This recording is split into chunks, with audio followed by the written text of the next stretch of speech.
O censo é um levantamento, então, como você falou, como um censo mesmo, né, que a gente conhece, realizado desde 2017, nossa empresa, e que abrange 100% dos municípios brasileiros. Então, assim, como a gente tem um volume, um time muito amplo a campo, né, em torno de 800 pessoas a campo, mais os parceiros também que atuam a campo, a gente está falando aí em torno de mais de 1.000 pessoas, com certeza, a campo. A gente consegue fazer esse levantamento e muitas vezes, mesmo não participando daquela operação do confinamento, como mesmo aquele produtor não sendo nosso cliente, a gente conhece, né, que existe aquele confinamento, qual o volume que ele confina, então ele é feito a partir desse trabalho. E isso tem sido importante para a gente e para a pecuária mesmo como um todo, no sentido da gente acompanhar o desenvolvimento, né, a evolução do setor, a gente conseguir identificar tendências e oportunidades que essa evolução do setor vai nos trazendo.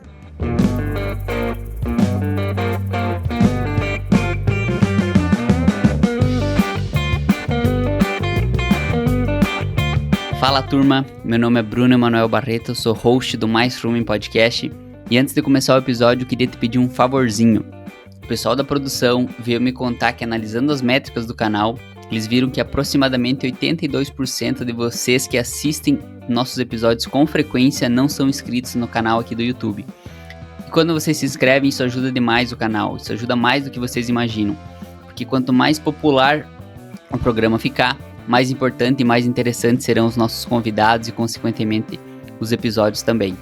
Então, toca no botão de se inscrever, esse é o único favor que eu te peço hoje. Isso vai fazer uma grande diferença para nós, é só rolar a página para baixo e clicar no botão. E se você estiver nos escutando pelo Spotify, você pode deixar 5 estrelas no nosso programa. Muito obrigado e um ótimo episódio. No episódio de hoje, eu vou conversar com Walter Patrizzi. Walter, seja bem-vindo ao Mais Rumen Podcast. Ô Bruno, obrigado pelo convite. É um prazer estar aqui com vocês, poder dividir um pouquinho das informações aí que a gente trouxe. Que legal, acho que esse vai ser um episódio trazendo aí dados inéditos, né, Walter? Mas antes de a gente entrar nesse assunto do episódio, eu queria que você contasse um pouco para a nossa audiência sobre a tua trajetória, qual que é a tua função atual, e aí depois a gente desdobra para os outros assuntos técnicos, pode ser? Pode, Bruno, pode ser. Bom, assim, de maneira bem breve, Bruno, eu me formei como médico veterinário em 2001, então já tenho 25 anos já aí, né, de caminhada. Depois eu trabalhei uma passagem rápida como trainee na área de confinamento, em consultoria de confinamento, né? Desde ainda da graduação já estava me dedicando bastante à área era minha principal foco, era a área de nutrição, de gado de corte em especial. E depois eu fiz o mestrado em Belo Horizonte, retornei para Campo Grande, onde eu me formei aqui na UFMS e fiquei trabalhando como professor de graduação e como consultor, estabelecendo projetos de intensificação de pecuária, sabe? Tanto na área de pastagem quanto de confinamento, né? Na terminação intensiva. E aí, após 4 ou 5 anos, eu fui para a Prodap, uma empresa mineira que trabalhava com software, com consultoria e também com nutrição. E a gente assumiu essa posição lá em 2008, né, à frente dos projetos, e aí foi um investimento muito bom assim, né, para a gente, porque conheceu muito da pecuária do Brasil, também teve oportunidades em outros países e a gente atuou desenvolvendo projetos semelhantes ao que a gente desenvolvia na época da consultoria. E no modelo comercial também parecido que a gente conseguiu implementar nesse novo desafio. E após então 13 ou 14 anos, agora em 2022, a DSM adquiriu a Prodap e a gente assumiu uma posição nova, então agora na DSM, como gerente de confinamento, né, para a América Latina. Então, basicamente é isso, né? A posição atual, você falou, né? Da gente comentar um pouquinho, é uma posição que fica dentro do marketing, né? E para mim, que teve uma carreira sempre voltada à área técnica, né? mais para a área de terminação intensiva, mais para a área de confinamento, mas da pecuária como um todo, foi uma surpresa, né? A gente vinha trabalhando, desenvolvendo nas áreas técnicas, mas também nas áreas de gestão, na área de finanças. Eu fiz pós-graduação, MBA também, buscando esse tipo de desenvolvimento, né? De liderança de equipes, que a gente também teve bastante atuação nesse sentido. E quando eu me vi numa área de marketing, eu falei, uai, mas será que é por aqui mesmo, né? Que foi o convite, mas aí eu entendi que o marketing era muito mais do que eu entendi até naquele momento, né? O marketing era muito mais do que uma área de comunicação, que é o marketing que todo mundo conhece, né?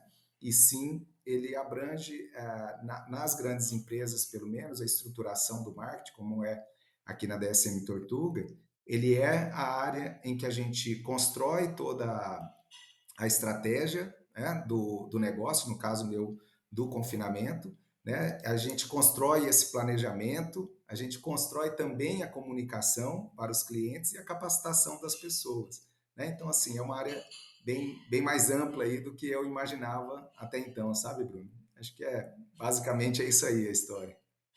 Muito mais abrangente, né, Walter? Eu acho que o pessoal sempre fala que o agro tem que comunicar melhor, e às vezes eles acham que falta marketing, mas o marketing é muito mais do que a comunicação, né, como você salientou.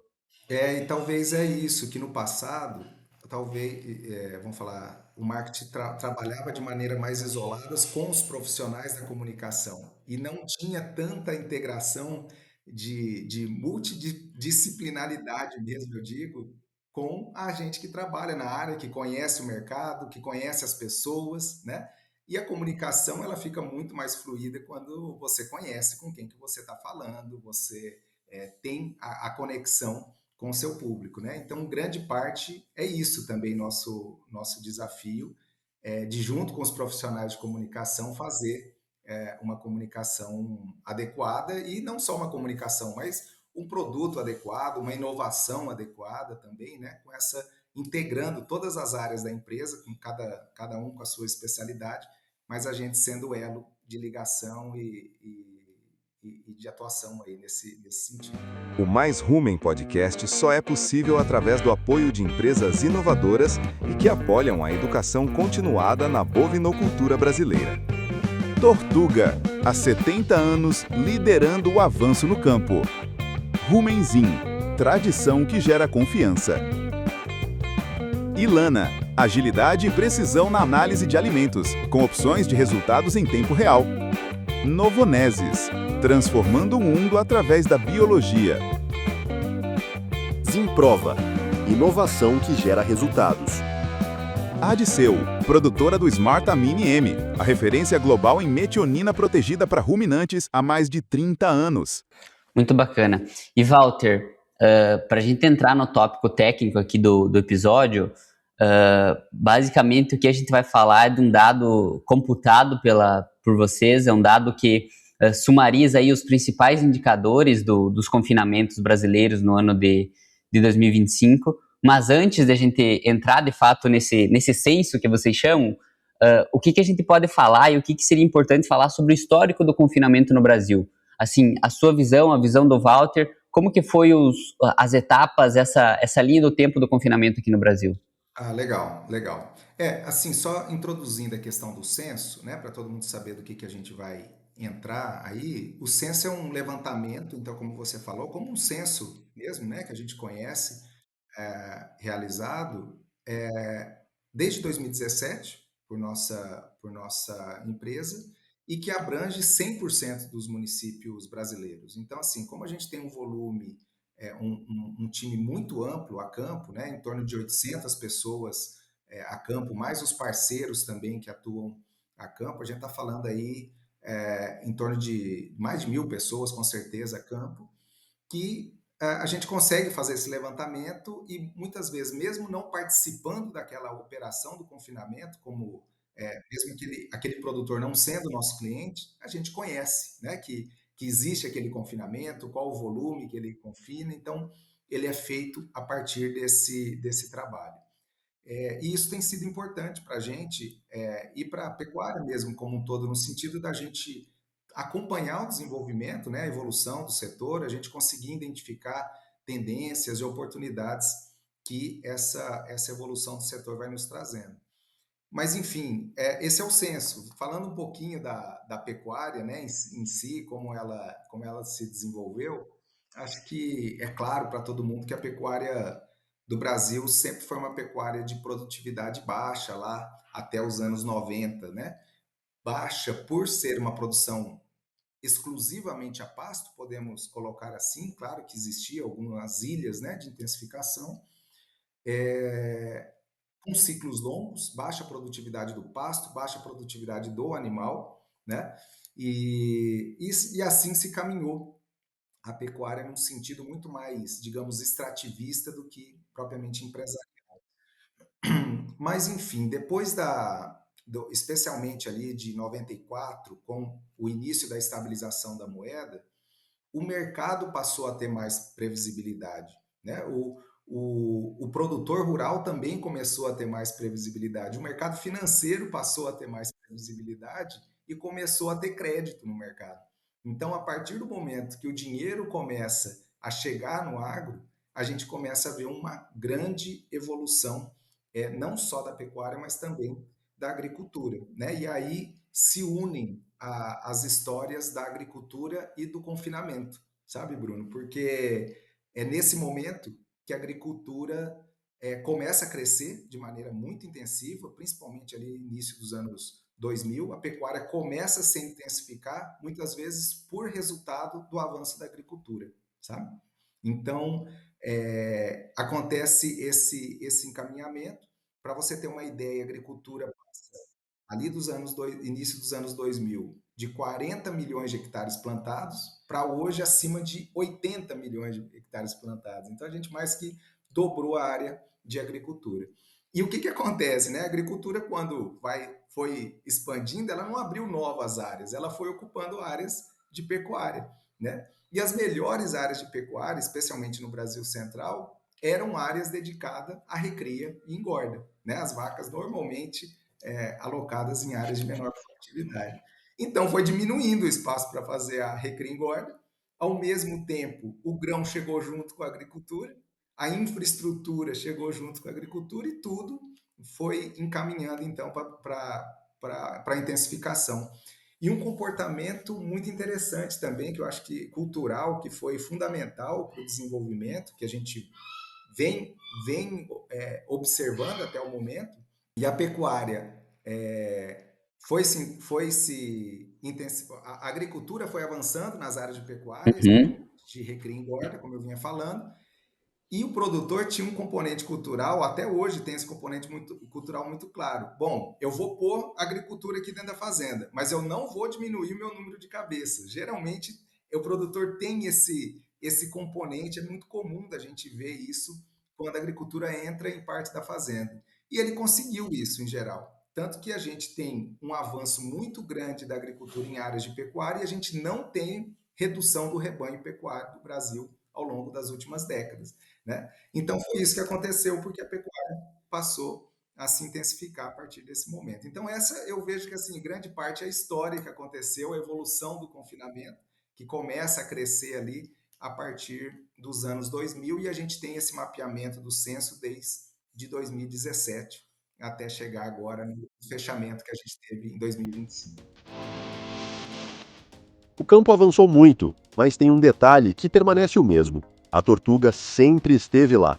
Uma referência em nutrição animal, com soluções que sustentam o desenvolvimento de fazendas em toda a América Latina há gerações. Sustentabilidade e conhecimento são os componentes de todas as fórmulas Tortuga. É por isso que onde você encontra qualidade, tecnologia e produtividade, lá está a Tortuga. Acesse dsm.com/tortuga para saber mais. Legal, Walter. Eu tô curioso para a gente entrar agora nesse ano de 2025, o que foi os principais achados, mas retomando aquilo que você comentou, Walter, qual que foi como é que dá para a gente dizer que esse censo que vocês Como é que dá para dizer que esse censo que vocês fizeram ele é representativo do número de confinamentos ou do perfil de confinamentos que a gente tem no Brasil? Quantos foram as pessoas, os locais que foram visitados, coletados, enfim? Perfeito. O levantamento, Bruno, chegou a um número de 2.445 propriedades com confinamento, tá? Eu digo que isso foi um levantamento feito em 100% dos municípios brasileiros, porque temos agentes atuando em todos os municípios do Brasil, né? Então, esse foi o volume total de propriedades, né, que a gente avaliou, e elas estão em 1.095 municípios. Né? Esse é o número de municípios que contém um confinamento. Né? O Brasil, se não me engano, tem 5.000 e tantos municípios, mas 1.095 municípios foram identificados, então, esses confinamentos. Né? É claro que algum confinamento muito pequeno, né, assim, pode escapar de um levantamento desse, mas a gente está falando de confinamentos assim, com menos de 50, de 100 cabeças, pode escapar de um levantamento desse, mas os confinamentos de pequeno, médio e grande porte, com certeza estão todos presentes no levantamento. Tá? Que bacana, Walter. Então, a gente percebe que é uma representatividade inquestionável aí, e talvez para a gente, obviamente, eu sei que isso aqui é uma apresentação de uma manhã, talvez um dia dentro da Tortuga, mas a gente quer aqui extrair, Walter, os principais dados que vocês encontraram desse censo de 2025. Por onde que você começaria? O que é o mais importante? Tá bom. Vamos lá. Eu acho que a primeira informação super relevante é a gente entender a gente fala um pouquinho, né, de como a pecuária, uma visão, né, muito rápida de como o confinamento veio se desenvolvendo aí nas últimas décadas no Brasil. E é muito interessante a gente entender a conjuntura, assim, né, como está o mercado atualmente, nos últimos anos, como veio se desenvolvendo. A gente tem um outro projeto que chama de monitor de viabilidade, quer dizer, a gente acompanha com esses agentes que estão a campo como que está a viabilidade do confinamento. Né? Então, a turma está atuando lá na nutrição, fazendo ração, as dietas do confinamento, e a gente consegue acompanhar de maneira muito fidedigna mesmo como que está os custos desses confinamentos, especialmente as dietas, como que está a comercialização, né, o preço de venda desses animais em todo o Brasil. E a gente faz esse acompanhamento, o que a gente vê ao longo dos últimos anos? A intensificação sempre teve um resultado muito positivo como negócio. Sempre entregou um bom resultado, e eu estou falando, claro, em média, tem gente entregando resultados espetaculares e pessoas que não entregam o que a média entrega. Né? Mas um confinamento médio, com tecnologia média, a gente fala que ao longo das décadas aí sempre entregou, ou quase sempre entregou um bom resultado. O pior momento que a gente já passou na engorda intensiva, no confinamento, foi em 22 e 23. Essa última perna de baixa foi extremamente desafiadora para o confinador. Né? E a gente teve aí 2 anos em que a maior parte dos meses mostrou que o confinador estava, pelo menos na média, estava colhendo resultados negativos ou muito próximo de zero. E passado esse período, a gente entra ali, principalmente no final de 24, quando a arroba deu uma estilingada ali, né? Se não me engano, em agosto, setembro, acho que foi setembro. A partir dali as coisas mudaram, né? A gente volta a ver o confinamento como a gente conhece ele. Né? Então, 2025, apesar de a gente não ter nenhuma valorização importante da arroba como se esperava, como se tinha expectativa ali em 24, no final de 24, a gente também teve custos muito bem comportados. Né? Então, em geral, a gente teve um ano de 25 de boa lucratividade para o produtor, tá? E isso estimulou um maior volume de animais confinados. Então, a gente viu um crescimento do volume de animais confinados em 25 e um volume também de terceirização da engorda. A gente pode, daqui a pouquinho, entrar um pouquinho melhor nesses números, mas a gente viu que mais gente começou a buscar a terceirização de engorda, né, os chamados boitéis, né, para conseguir fazer a engorda dos seus animais mesmo sem ter a estruturação que é necessária para um confinamento acontecer. Então é isso, assim, e com nossos softwares também, Bruno, a gente consegue monitorar como que está a taxa de ocupação dos confinamentos, né? Então, todo dia eu tenho informação vindo dos animais que estão recebendo comida no coxo, brinco a brinco, né? Essa informação individualizada. Claro que a gente não tem todo o rebanho nacional, mas tem uma mostragem bastante significativa ao redor hoje de 1 milhão de cabeças nesse monitoramento, pouco mais que isso. E o que a gente viu desde janeiro de 2024 foi um volume bem acima do ano anterior, de volume de animais confinados, né? Então a gente estava dando indicação de que a gente ia ter um volume realmente no censo, né? Nesse outro levantamento do censo que é mais abrangente, um volume de crescimento importante do volume de animais confinados e realmente foi isso que aconteceu. Olha só, e qual que foi esse volume, Walter? Até a gente entrando agora, talvez, em números e convidando o pessoal para quem está só nos ouvindo, para vir para os episódios em vídeo também, seja no YouTube, seja no Spotify, porque a gente vai colocar aqui algumas imagens, alguns slides na apresentação que eu acho que vão ilustrar muito, muito bem o que o Walter vai falar.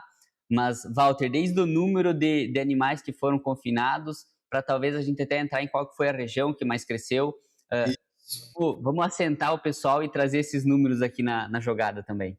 Vamos lá. Bom, em 2000, vou começar lá em 2017, tá? Quando a gente começou esse levantamento, a gente tinha ao redor de 5 milhões de cabeças confinadas no Brasil, tá?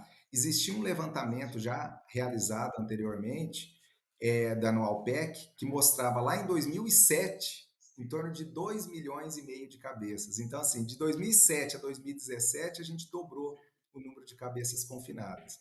E de 2017 a 2025, a gente mais uma vez dobrou esse número de cabeças confinadas. Hoje o número, em 2025, levantado, então finalizado, o número que a gente está divulgando hoje para toda a imprensa, foi de 9,25 milhões de cabeças confinadas em 2025, o que é um recorde absoluto, porque em 2024 o número apurado foi de 8 milhões de cabeças, né? Arredondando o número exato, foi de 8 milhões de cabeças. Então a gente teve um crescimento, Bruno, de 16% nesse último ano, que é um crescimento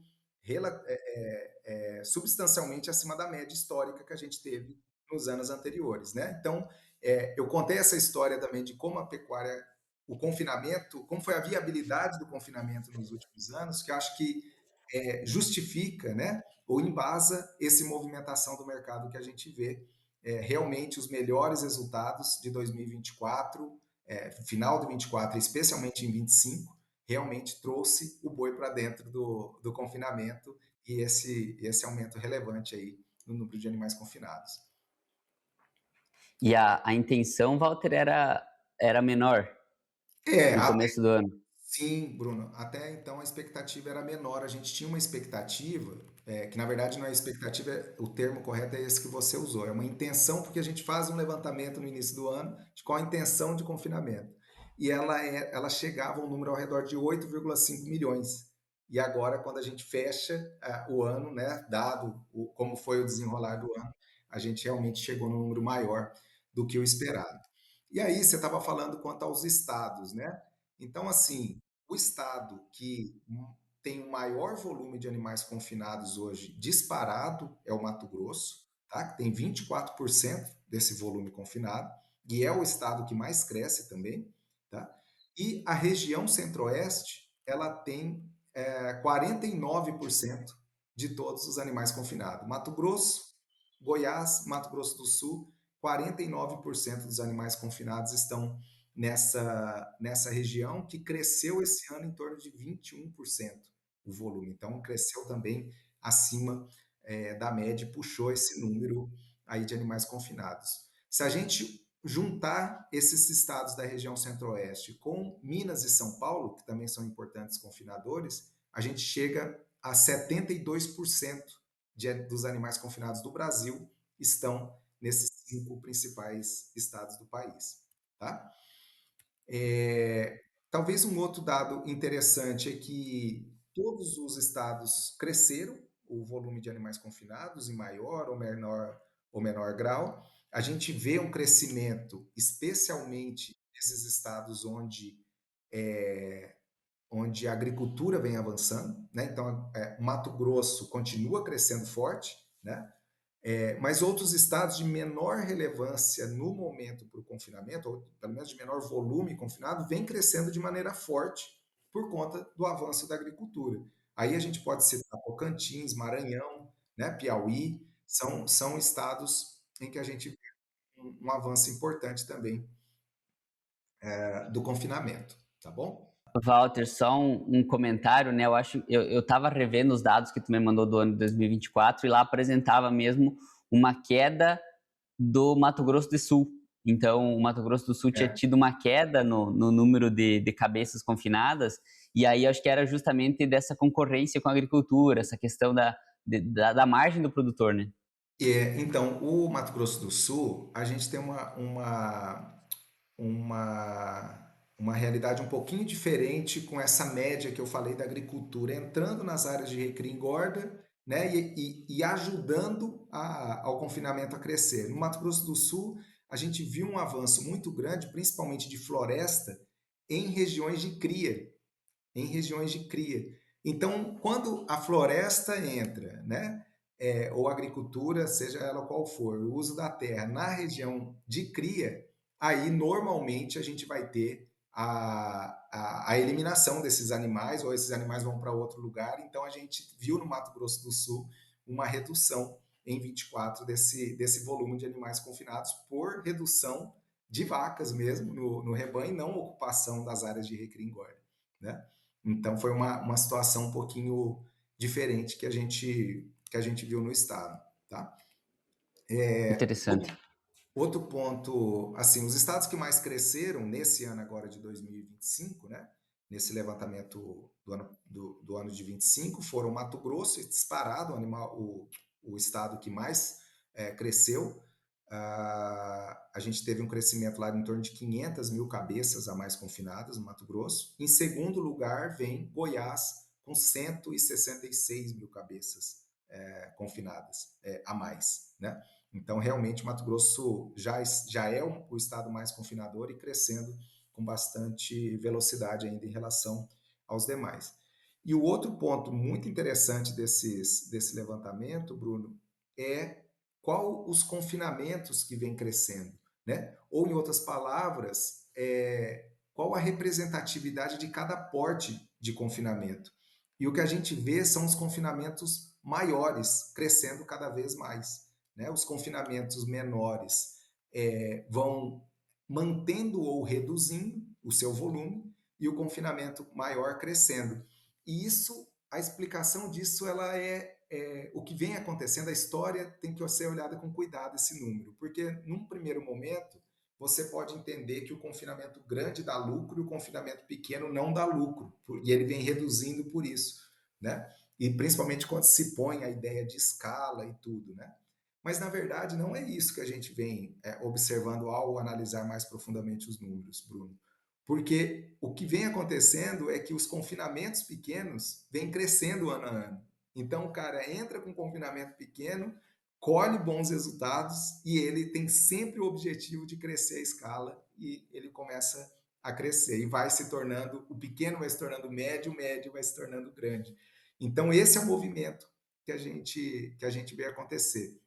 A gente ouve muito, né, falar não, confinamento precisa de escala. É verdade, confinamento precisa de escala. Quanto mais escala você tiver, é importante, né? Especialmente na comercialização e tudo. Mas confinamentos pequenos também têm vantagens operacionais de conseguir ter uma operação muito mais na mão, né? Um processo produtivo ali muito mais na mão, e tem sim obtido bons resultados. O mais importante, a gente não pode entender que a escala, quanto maior a escala, menor o custo. Eu acho que o correto pensamento é quanto mais ajustada a escala de produção para a sua estrutura, melhor seu resultado. Né? Então, assim, aumentar a escala é bom, sempre vai ser bom, dentro daquela estrutura que você tem para produzir. Se você quiser aumentar acima da estrutura, você vai passar por um novo jogo, para outra, vai ser um novo negócio, digamos assim, né? Que envolve você ter mais uma vez uma escala bem adaptada àquela infraestrutura que você tem, seja infraestrutura mesmo de coxo, de baias, de fábrica, de máquinas, equipamentos, como também de pessoas, né? Para conseguir tocar o seu negócio, tá bom? Walter, um ponto só que eu queria trazer, tu comentou que mais de 50% talvez dos confinamentos ou das cabeças que estão sendo confinadas estão concentradas em grandes confinamentos. Até para dar uma noção, grandes confinamentos você fala mais de 10 mil animais, mais ou menos. Isso aí, a gente costuma fazer essa linha de corte para deixar, para conseguir tangibilizar isso de maneira mais clara. E aí a gente tem hoje em torno de 62% dos animais confinados estão em estruturas que confinam mais de 10 mil cabeças por ano, tá? E então o restante aí, 38% em estruturas menores do que essa. E todo o impulso de crescimento que a gente vem tendo no confinamento já lá desde 2021, tá? Então já há 5 anos, são dos confinamentos acima de 10 mil cabeças crescendo e os confinamentos abaixo de 10 mil cabeças mantendo o volume. Né? Então, isso são confinamentos pequenos que estão aumentando o volume, né? E confinamentos novos que estão surgindo com menor volume. Tá? Então, essa divisão mesmo, e a gente vê que esses confinamentos maiores, essas maiores estruturas, elas predominantemente estão nesses estados que são os maiores produtores. Então, para você ter uma ideia, 66% dos confinamentos no Mato Grosso tem mais de 10 mil cabeças. 73% dos confinamentos em São Paulo tem mais de 10 mil cabeças. No Goiás são 77% tem mais de 10 mil cabeças, tá? Deixa eu corrigir minha fala aqui, não é 77% dos confinamentos, 77% dos animais confinados estão em confinamentos acima de 10 mil cabeças. Né? Então, realmente, são estados que predominam grandes operações de confinamento, podemos assim dizer, e que puxam esse número aí do total brasileiro. Tá? Perfeito. Só para fechar esse círculo aqui, Walter, você acha que nesses 3 estados que tu citou, Goiás, Mato Grosso, São Paulo, esse crescimento, esse número, ele é devido à fronteira agrícola, é a disponibilidade de grãos mais baratos, a estrutura frigorífica da região? Tem alguns pontos que explicam um pouco mais esses estados serem os mais produtivos? Sim, eu acho que é um pouquinho de cada um. Eu acho que tudo começa pela disponibilidade de grão e pelo pioneirismo que eles tiveram. Então, eles têm um confinamento mais maduro, digamos assim, né? Tem mais anos de atividade e, como eu falei, a atividade veio entregando resultado positivo desde o início da sua história. Então, os confinamentos naturalmente foram crescendo ao longo dessa história. Junto com o crescimento do confinamento, veio a indústria frigorífica também atendendo esse grande volume de animais que eram abatidos, né? E o grande desenvolvimento que a gente viu de boitel. Tá? O boitel também é um negócio que veio se desenvolvendo bastante ao longo do tempo, que é a terceirização da engorda. E em 22 e 23, pela primeira vez, a gente viu uma redução do número de animais confinados em boitel, em 22 e 23. Isso não tinha acontecido antes. Mas é porque é natural esperar disso no momento em que o confinamento não estava entregando um resultado para o produtor. Então, a terceirização de engorda, você tem um valor gerado ali do dia que o animal entra no confinamento até o dia que ele sai, ele teve um custo e teve uma valorização, né, daquele produto.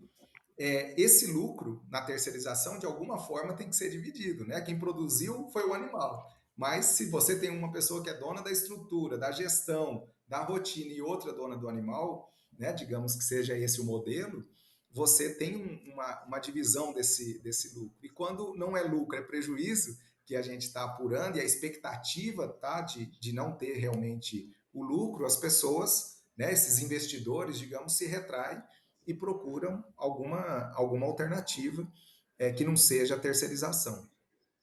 Então a gente viu essa redução importante em 23, em 23 e 24, tá? A gente refletiu em 23 e 24, começou ali em 22, mas em 25 agora a gente viu um incremento muito grande do número de animais em Boitel, tá? Foi um crescimento acima da média histórica, em torno de 19% de crescimento desse volume de animais confinados em Boitel.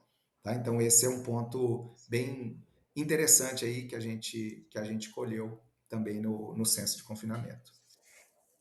O que você está querendo dizer também, Walter, é que quando o confinador está tendo mais lucro, isso vai aumentando o ambiente de negócio para o Boitel. Ele fica também, estimula os animais aí para o Boitel. Exatamente, é bem claramente é isso que ocorre. Para você ter uma ideia de números, Bruno, a gente em 2022 confinou 1.600.000 cabeças em Boitel. Então, esse ano, em 2025, já foram 1.758.000 cabeças confinadas em Boitel. É um crescimento bem relevante, em torno de 150.000 cabeças. E um ponto interessante é que, assim, a gente, claro, tem estruturas que são, negócios que são estruturados para fazer Boitel, para fazer a terceirização da engorda e fazem basicamente a venda desse negócio, né?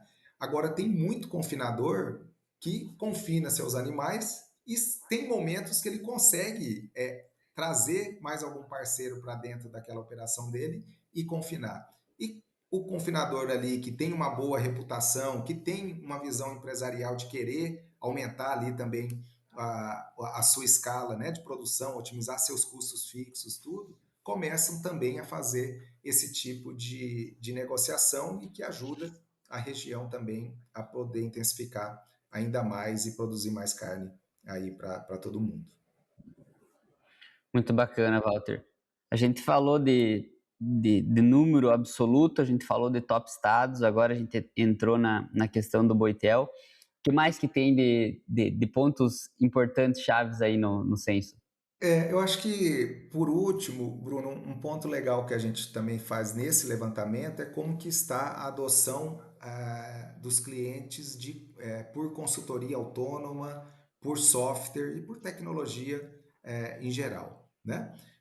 O que a gente tem nesse ano assim, de levantamento? Hoje, dos 9 milhões, né, 9,25 milhões de cabeças confinadas, nosso levantamento mostrou que ao redor de 2 milhões, 2,1 milhões, eles ainda não têm software de gestão. Então, eles tocam a operação, né, sem nenhum tipo de software.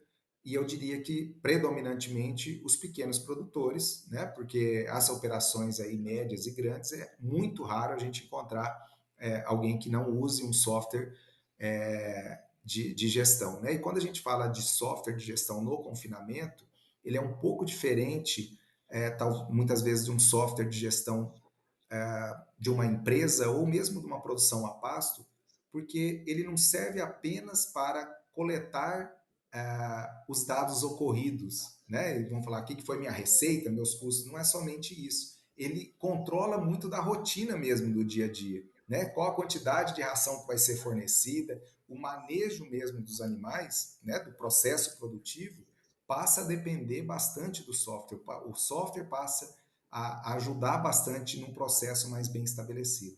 E com isso vem muitas vantagens no sentido de você conseguir capacitar melhor a sua mão de obra, porque você tem um processo bem estabelecido que o software acaba trazendo, né, essa vantagem, e outras vantagens porque ao longo dessa evolução, um ponto que a gente não citou, mas é muito evidente, é o quanto que a mão de obra se especializou dentro dos confinamentos. Não só de funcionários, cada vez mais a gente tem pessoas graduadas, com mestrado, com doutorado trabalhando dentro do confinamento, e a gente também tem cada vez mais o apoio de técnicos fazendo esse acompanhamento. Então, toda essa carga também técnica que o confinamento passa a receber, a gente tem capacidade maior de analisar dados, né, de tomar decisões baseadas em dados. Então, isso uma coisa vai alimentando a outra, e a gente vê o grande crescimento que teve com o software, então, especialmente na última década, eu diria, dentro do confinamento, tá? E quando se fala em consultoria autônoma, o que a gente tem hoje, que a gente conseguiu nesse levantamento, foi um número de que 25% dos confinamentos hoje possuem consultoria autônoma. A gente está falando aí em torno de 2,4 milhões de animais que recebem consultoria autônoma, né, de algum agente autônomo, algum técnico autônomo que faz o acompanhamento técnico, especialmente da nutrição, né, que a gente está dizendo aqui em especial, tá bom? E aí eu digo autônoma porque, assim, eu diria que praticamente todos os confinamentos, com pouquíssimas exceções, recebem algum tipo de acompanhamento técnico, nem que seja do próprio proprietário, da própria família, mas algum técnico tem, né, desse acompanhamento, porque diferente da produção que existia antes, né, de maneira mais extensiva, o confinamento exige um mínimo conhecimento técnico, né, para você conseguir acompanhar os processos, formular uma dieta, enfim, os desafios são muito maiores, né, Bruno? Bruno, acho que é isso. Assim, outro ponto para finalizar que a gente viu é que onde a gente consegue ter mais proximidade e acompanhar os resultados realmente de maneira mais intensiva, a gente vê claramente que os confinadores que usam tecnologia, especialmente a gente diz aqui a tecnologia nutricional, né, de gestão, né, de acompanhamento técnico, esses confinadores efetivamente colhem mais resultados, mais performance do que os confinadores que não usam, né? A gente já tem até um número baseado nas levantamentos de benchmark que a gente faz, de em torno de uma arroba a mais de lucro que esses confinamentos conseguem obter, né? Uma arroba a mais de lucro hoje, a gente está falando algo como dos 300, 320 reais por cabeça confinada, por usar a tecnologia de maneira correta e usar todos os recursos aí que o mercado disponibiliza, tá? Então, acho que basicamente era isso, Bruno, que a gente podia contribuir aí, que a gente vem divulgando hoje na coletiva de imprensa, né? E que vai estar em muitas reportagens aí de hoje em diante, tá bom? Que legal, Walter.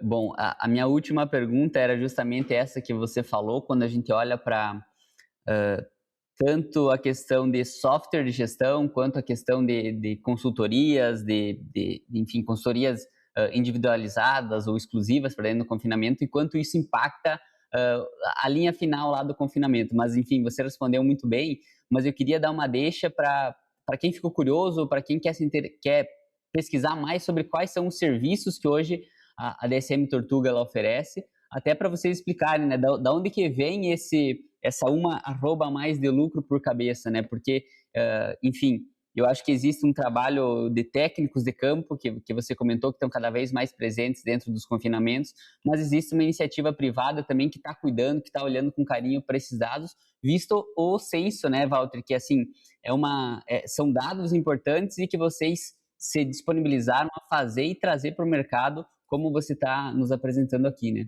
Perfeito, é isso. A gente fica à disposição. Assim, o maior interesse nosso como empresa, né, Bruno, tem que ser do desenvolvimento, né, do mercado, tem que conseguir gerar valor no mercado, porque sempre que a gente consegue, se o mercado está se desenvolvendo, todo mundo que está nele também está se desenvolvendo e está se beneficiando desse desenvolvimento. E é importante que todos os elos da cadeia aí se beneficiem, né? Desde os fornecedores, passando pelo produtor, a indústria frigorífica, enfim, o atacado e o varejo, até chegar lá na ponta de quem realmente compra, né, o nosso produto e alimenta toda uma cadeia aí que a gente vive dela. Quem tiver mais interesse, Bruno, a gente fica à disposição. Hoje em dia, né, a gente tem é tão fácil aí encontrar um canal, seja no Instagram da Tortuga, a gente tem um Instagram também especial da Pecuária de Precisão, tá? Também fica à disposição do pessoal. E, enfim, eu fico também à disposição para qualquer aprofundamento aí. Eu tenho, acho que o contato mais fácil poderia ser por e-mail, mas também acho que o Instagram, pode deixar o e-mail na descrição, mas também o Instagram acho que é um bom caminho. Também pode deixar na descrição aí, né, para o pessoal que quiser estabelecer algum Boa, contato, tá bom? muito bom. Walter, esses links vão estar aqui na descrição, mas eu não posso finalizar antes de algumas perguntas clássicas que a gente tem aqui, e uma delas é sobre livros. A gente acredita muito que um país se faz com homens e livros, a célebre frase, e eu queria que você deixasse alguma indicação, Walter, tanto de livro técnico quanto de livro não técnico. Eu acho que isso enriquece a nossa audiência, que é uma audiência seleta e qualificada, que vai se interessar bastante. Tá bom. Você falou a frase, eu me lembrei de uma que fala assim, Bruno. Livros não mudam o mundo. Os livros mudam as pessoas, né? Quem muda o mundo são as pessoas, né? Que leram esses livros. Mas vamos lá. Eu adoro ler, faz parte da minha rotina. Realmente eu acho que realmente é um diferencial grande, sabe? Assim, a gente conseguir, tem muita informação mastigada, né? Muito presente, né? Que a gente pode ter dentro dos livros e em diferentes áreas, Bruno. Assim, a gente fala área técnica, você está falando, tá, assim, uma indicação técnica, pô, tem tanta área técnica, né, para a gente pensar em indicação, porque eu vou falar alguns assim que me vêm à cabeça. Quando eu penso em sistema produtivo, eu acho que o livro do Apta, do Gustavo, do Flávio, é muito, muito bacana. Boi 777, né? Esse nome. Eles estão lançando uma segunda edição agora, em 25. É um excelente livro para a gente poder acompanhar. Eu acho que tem outros assim muito bons também da área técnica, digamos, produtiva, tá? Pensando, por exemplo, em nutrição mesmo, eu acho que esses livros do próprio NRC, do Nazen, a última edição, é um livro muito bacana mesmo para quem quer entender nutrição. Acho que não é um livro muito difícil, como pode se imaginar, porque assim vai dando muitos insights. É lógico que lá se tem equação, tudo, mas um livro para você pensar tecnicamente é muito bom, assim como o BR Corte, que tem uma publicação livre, nacional, em português, é uma excelente opção. A gente tem um livro para pensar em gestão e indicadores técnicos de pecuária do Schacker, que eu acho que é uma referência também, excelente livro, eu acho que se chama Como Ganhar Dinheiro na Pecuária, algo próximo disso. É isso, né? O livro da Lígia Pimentel, né, para falar de risco, né, de proteção de risco, né, para o mercado, para quem fala de intensificação de engorda é fundamental. Então, acho que vai caminhando por aí. São muitas indicações, dependendo de cada área. Eu acho que livros também de gestão, lideranças, finanças, que são livros técnicos, mas também acho que tem muita coisa boa aí no mercado. E um livro assim que não você falou um livro assim que não tem a ver com a parte técnica, tudo, eu li recentemente e me diverti muito. Ele chama Sapiens, o Bruno. É um livro que conta a história de como que a gente, digamos, desceu da árvore e começou a se constituir no que a gente é hoje e se diferenciar realmente dos animais que tem na Terra, né? E é muito, muito bacana eu acho assim muito bacana essa história e é bastante divertido. Eu indico, o autor chama Harari, Harari, Harari. E é um livro bem bacana, eu indico com certeza para se divertir aí no fim de semana. Viu? Acho que é isso, Bruno. Muito bom, Walter. Duas curiosidades aqui. A primeira delas é que dois dos autores dos livros que você citou, tanto o Gustavo Rezende quanto a Lígia Pimentel, já tiveram aqui no podcast. Então, se alguém Maravilha. pesquisar aí nos episódios antigos, vai encontrar um episódio com eles. E a segunda curiosidade, eu acho que esse é um dos livros que o pessoal mais cita aqui nos episódios, Walter. O livro Sapiens, do Harari, É um dos Ah, é livros que o mesmo? pessoal mais lê e mais cita aqui como indicação. Ah, é ótimo, eu acho que é uma boa indicação mesmo. Ah, que legal saber disso também. Muito bom. Walter, eu quero agradecer demais teu tempo. Para quem ficou aqui até o final, a gente vai disponibilizar um e-book. É isso? Você me confirma que a gente vai ter um e-book aqui na descrição desse episódio com, enfim, se você quiser falar um pouco mais dele e também já te convido para deixar uma mensagem final aí sobre esse episódio e, enfim, um agradecimento também para nossa audiência. Oh, valeu, Bruno. É isso mesmo, Bruno. A gente vai disponibilizar um e-book com esses números que eu fui falando, né? Eu fui colando aqui os números, né? Conforme eu fui falando, porque a gente, claro, não guarda todos, mas a gente tem um e-book então preparado. A gente deixa aí na descrição, tá? O link para ele. Enfim, é isso. Eu queria parabenizar, Bruno, pelo trabalho excelente do Mais Rumo. Eu acho que leva muita informação. Eu sou consumidor, né, desse tipo de material. Acho que é muito bacana a gente poder acompanhar o seu trabalho. E agradecer o convite, agradecer a todos aí que tiveram paciência de escutar que a gente espera ter somado um pouquinho aí para cada um, com as nossas informações aí, com o nosso bate-papo, tá bom? Obrigado. Maravilha, Walter. Te agradeço em nome do podcast, agradeço a DSM Tortuga também, uma parceira aqui do canal. Agradeço a nossa audiência, esse foi o Walter Patrizzi e até o próximo episódio. Tchau, tchau. Tchau, pessoal. Valeu, obrigado.